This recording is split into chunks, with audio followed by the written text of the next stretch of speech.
Lamar Jackson is 1 week into his foray into free agency with an asterisk. Restricted by the franchise tag, can talk to any team that has 2 first-round picks this year and next year. And I got clarification yesterday. Like, the Panthers can talk to him because their pick is higher than their original pick.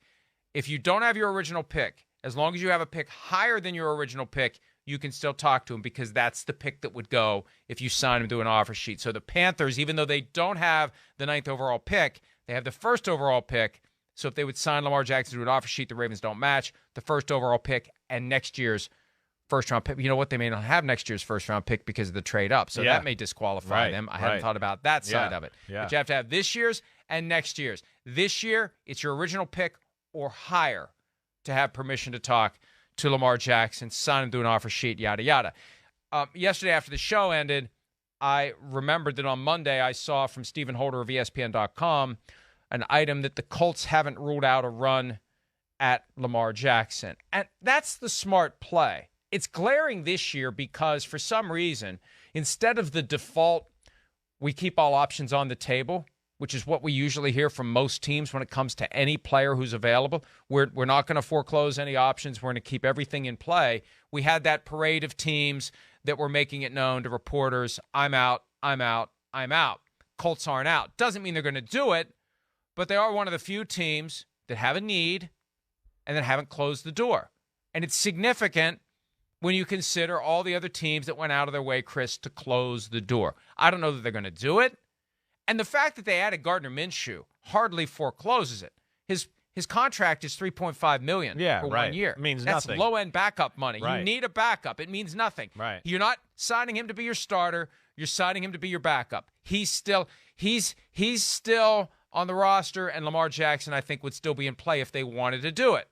I don't know that they want to do it, and if they ultimately do it, it's got to be an ownership call. It's got to be something owner Jim Irsay is okay with. Is he okay giving Lamar Jackson what he wants? And somebody sent to me, and I haven't gone and checked this. There was a tweet about the Colts pursuing Lamar Jackson that Jim Irsay apparently liked.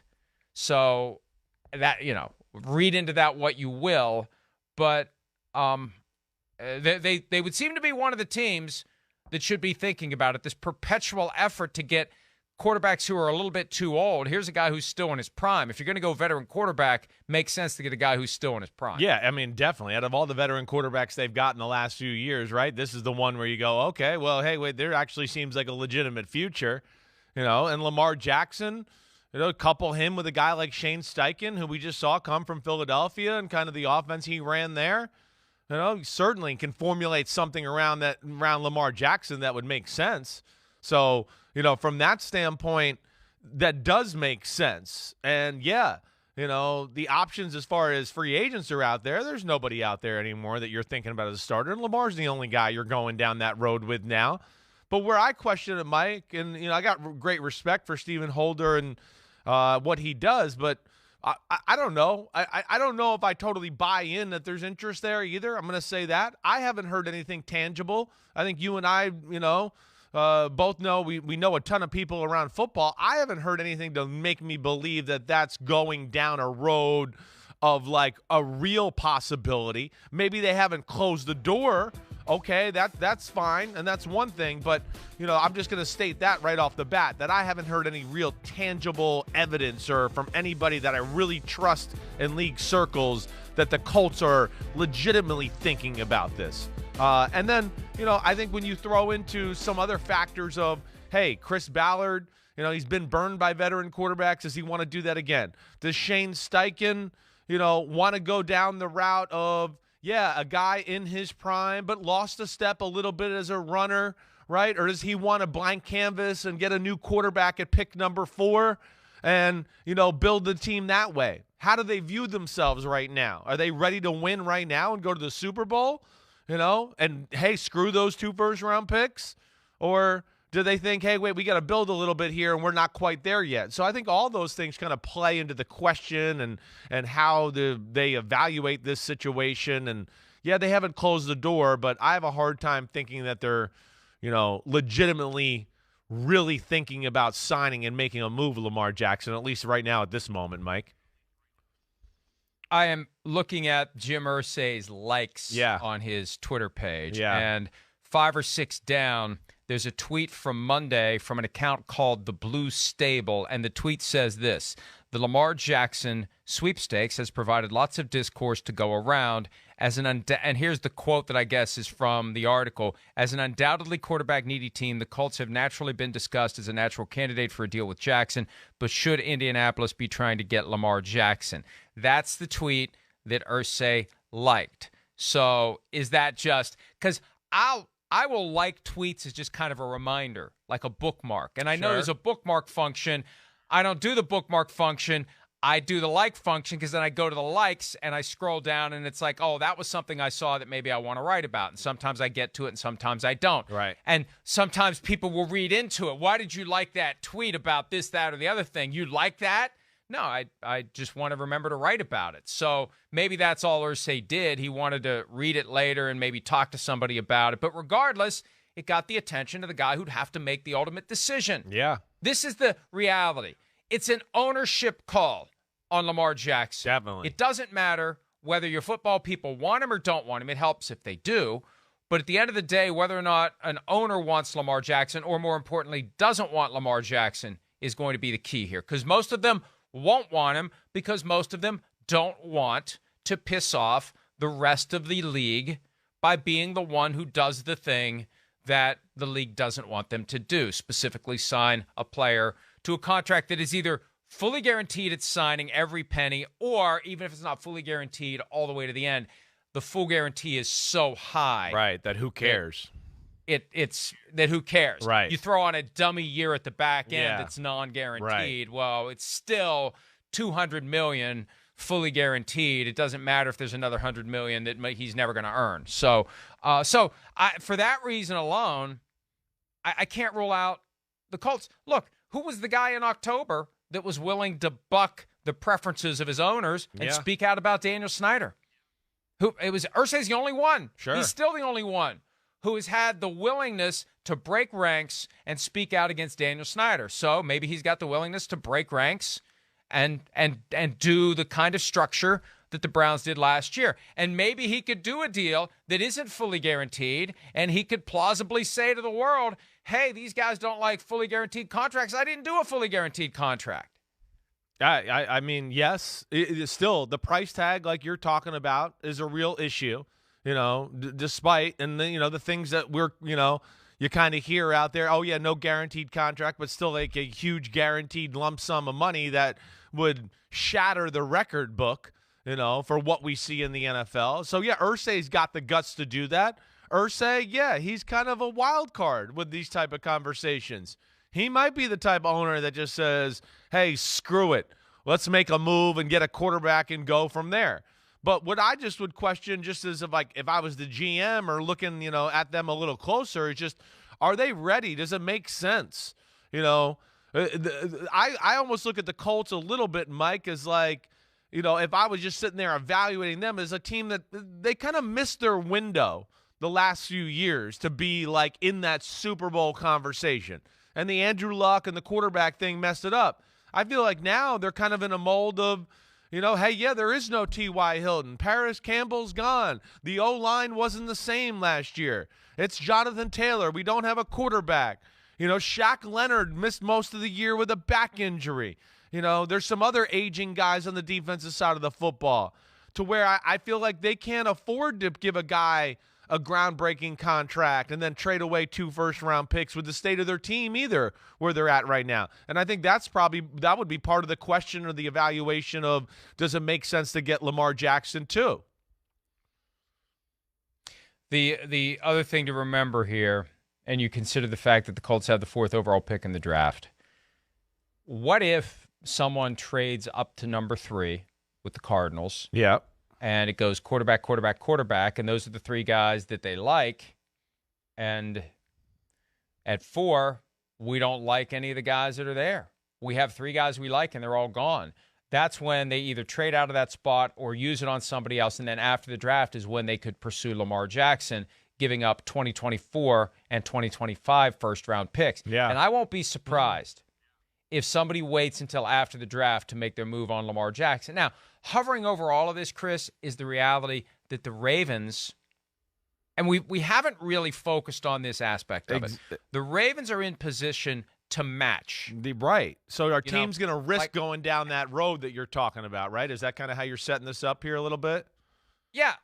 You're doing free work for the Baltimore Ravens if you believe there's a good chance they're going to match. Hey, thank you. We've been trying to sign this guy to a long-term deal for 2.5 years, and we haven't been able to do it.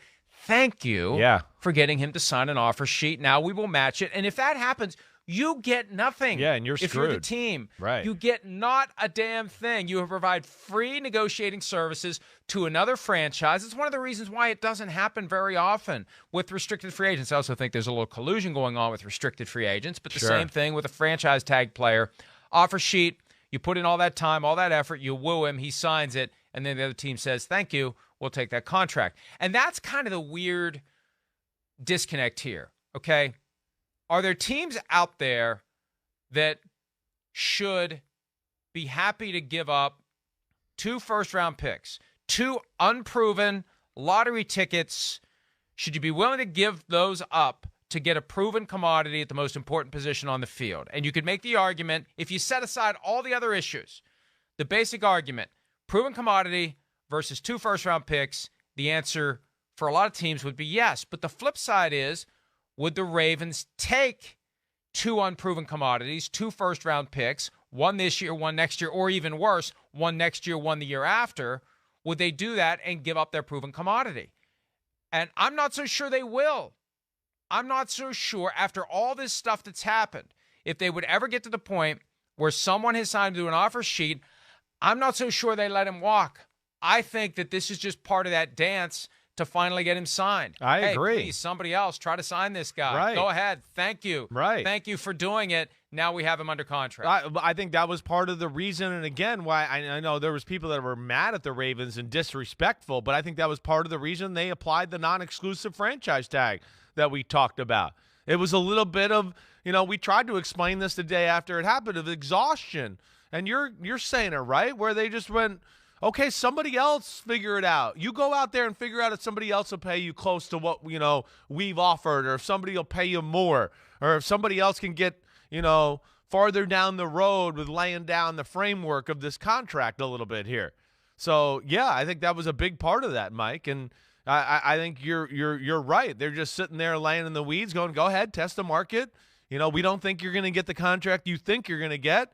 And, we've made you already, from all due accounts, the greatest offer we've seen in the history of football as far as a contract, except for one guy.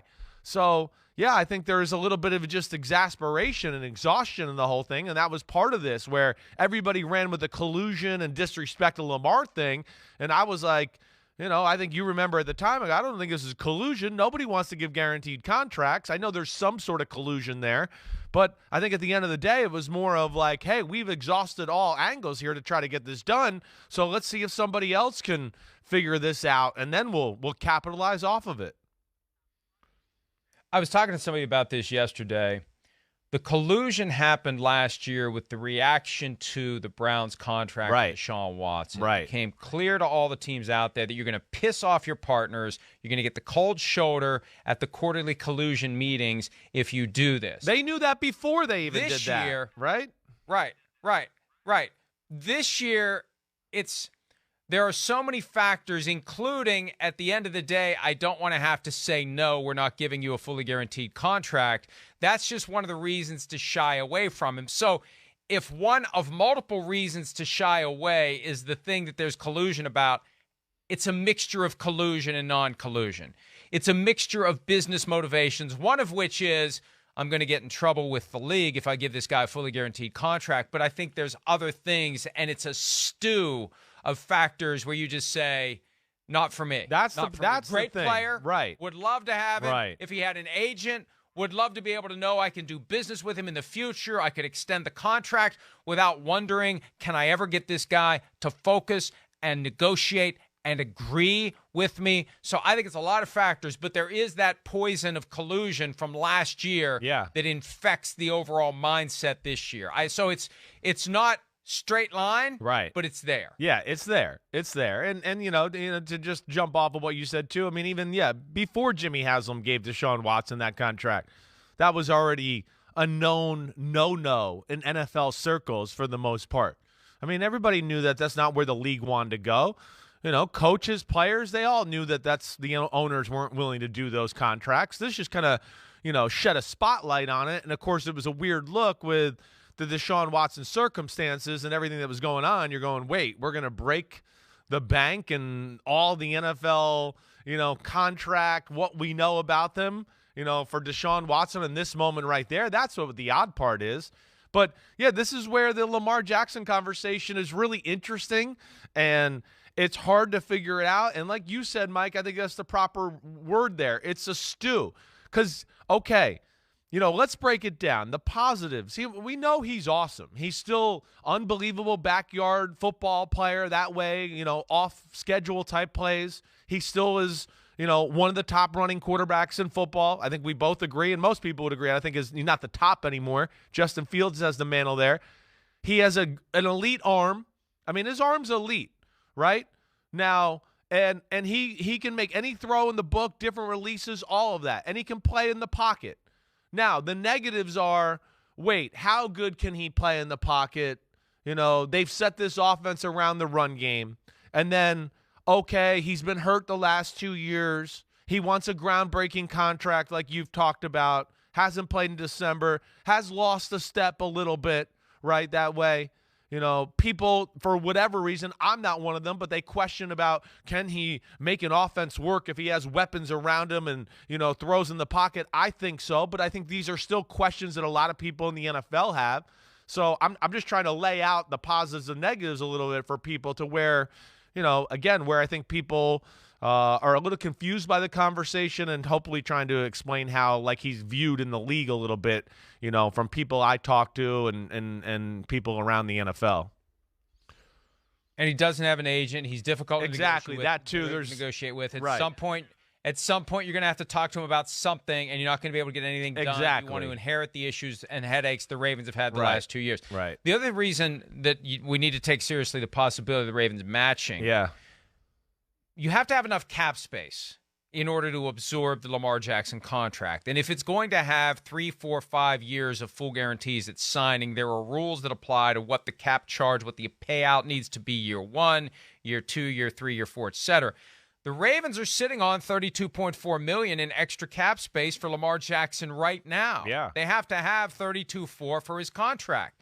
So they've got the baseline that they would need to match, and then they would have the 5 days to renegotiate contracts. Somebody was telling me yesterday, looking at the other contracts, some of the big-name players on the Ravens, they haven't done that simple restructuring where you take the bulk of this year's payment, turn it into a signing bonus, spread it out over multiple years, and drop this year's cap number. They could raise more cap space very easily with some of their stars like Ronnie Stanley, Marlon Humphrey, etc. Right. If they get into that 5-day window where they need even more than $32.4.